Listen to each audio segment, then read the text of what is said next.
As a result of medical neglect, I spent most of my early 20s playing catch-up.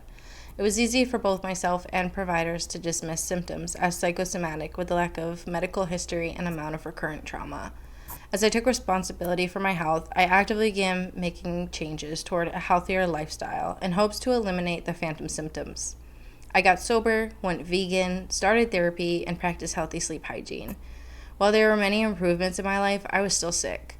I stopped taking no for an answer and learned the language it would take to communicate effectively. I stopped pushing myself into autopilot to get through appointments and began asking for accommodations, such as having a support person present and to not be touched. This did not always result in my medical needs being addressed and has often ended in the provider being too distracted by my unstructured manner and missing the key points I was there for. I've even had to walk out of appointments to preserve my well-being.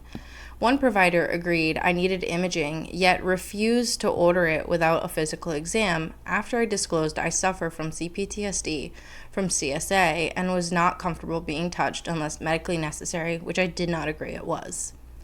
Allowing this vulnerability led me to my first hospitalization.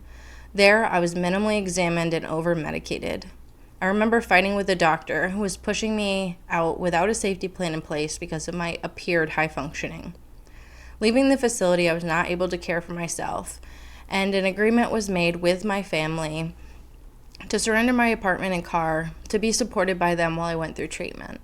My family was not capable of supporting me, at times actively harming me, and having conversations about taking guardianship over me. The facility I was being treated by had given me over 10 diagnoses without emotional support to process that I was not just an anxious, traumatized person. I had real health conditions that were actively destroying my life. Fearing my family would eventually surrender me to the state, claiming a danger to myself, I left.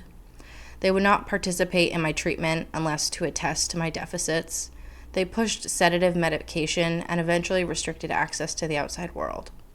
Since then, I've moved to a new state, endured homelessness, completed a certification program, built a team of competent providers, gained access to gate-kept healthcare, and am developing a company.